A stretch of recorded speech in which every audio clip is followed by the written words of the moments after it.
So anyway, wanting to know more about humans and how they think and reason, I'm using old language. I'd call a 6-year-old boy or girl and say, draw a picture of a human being.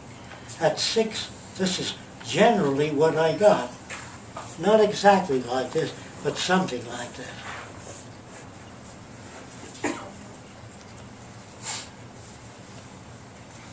I'm sure you've seen that. Then I would ask them to, is there anything you can add to that picture? And they would add something like this.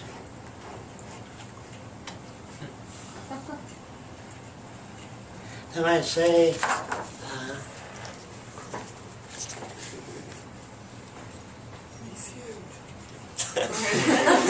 and I'd ask, is there anything else you can add? And they draw a circle with lines coming out of it.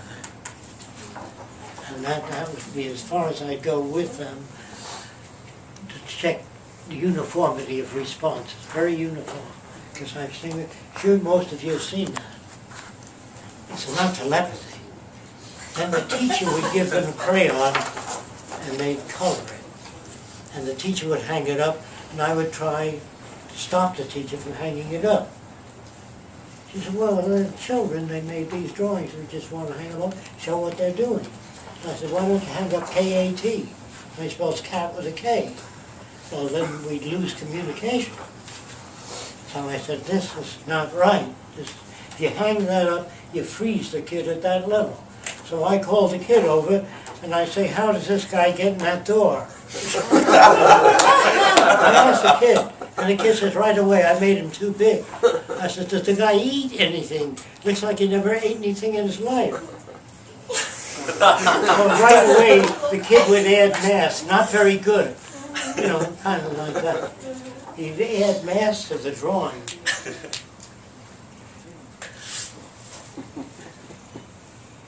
And I say to the kid, these are the way most children draw. I said, how would you like to be able to draw like an adult, right away? Good drawings. He says, I'm only 6 years old. I said, don't worry about that. Because artists don't know how to communicate. He said, I guess I've been drawing for years. It's kind of a gift or talent.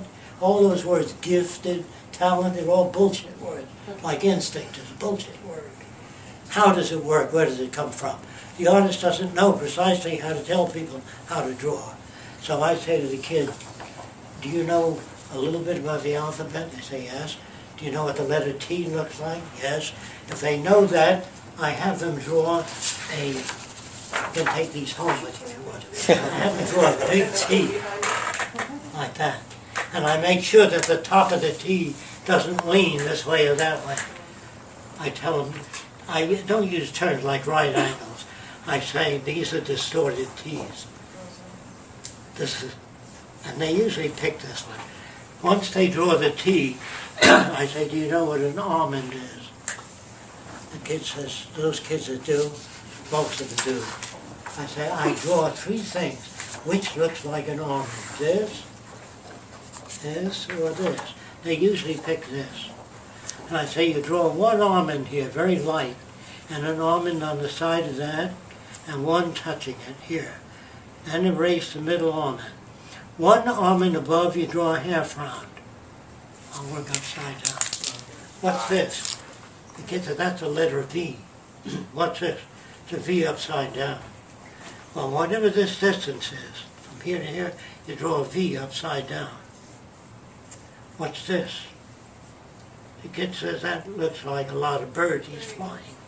You draw a flying birdie 1 peach bit down, with the wings no greater than the center of the peach bit. Connect another bird to that and a half round beneath that. And what's this? The kid says, that's a heart. You draw half a heart from the top of the eyebrow to the bottom of the nose. Anyway, the kid moves from that crap over to this. In other words, you use a different way. You use whatever language you have to use. And I can teach anyone to draw in less than 20 minutes of basics of drawing. It's not an inborn gift. The artist has something in mind when he sits down. He doesn't know what it is.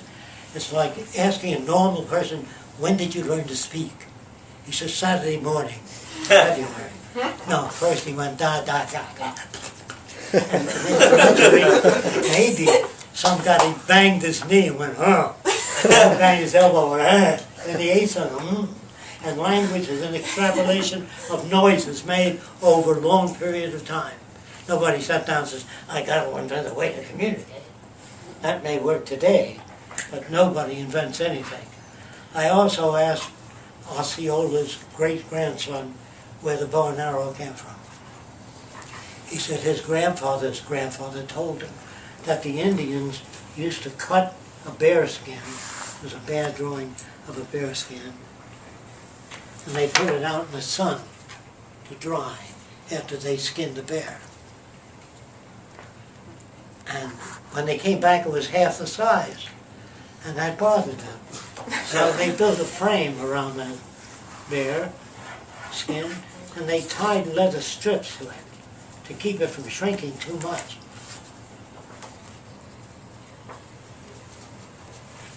Is there anybody that can't see that? Okay.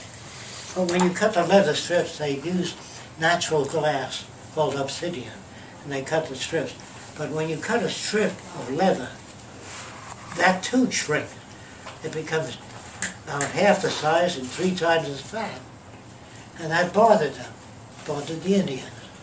So the Indians tied that strip of leather to a piece of wood, any piece of wood they could grab. And if it was thick enough, it didn't shrink as much.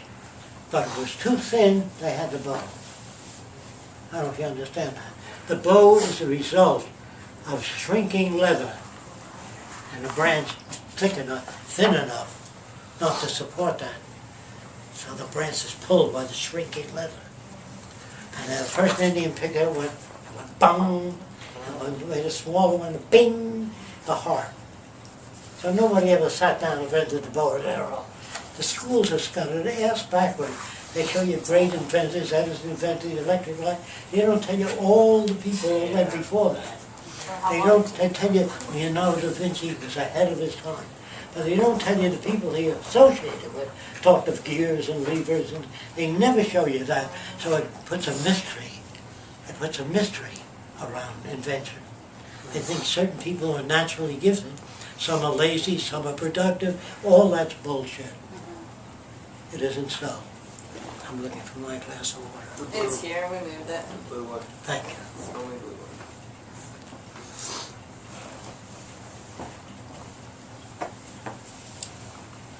Am I going too fast for you? No.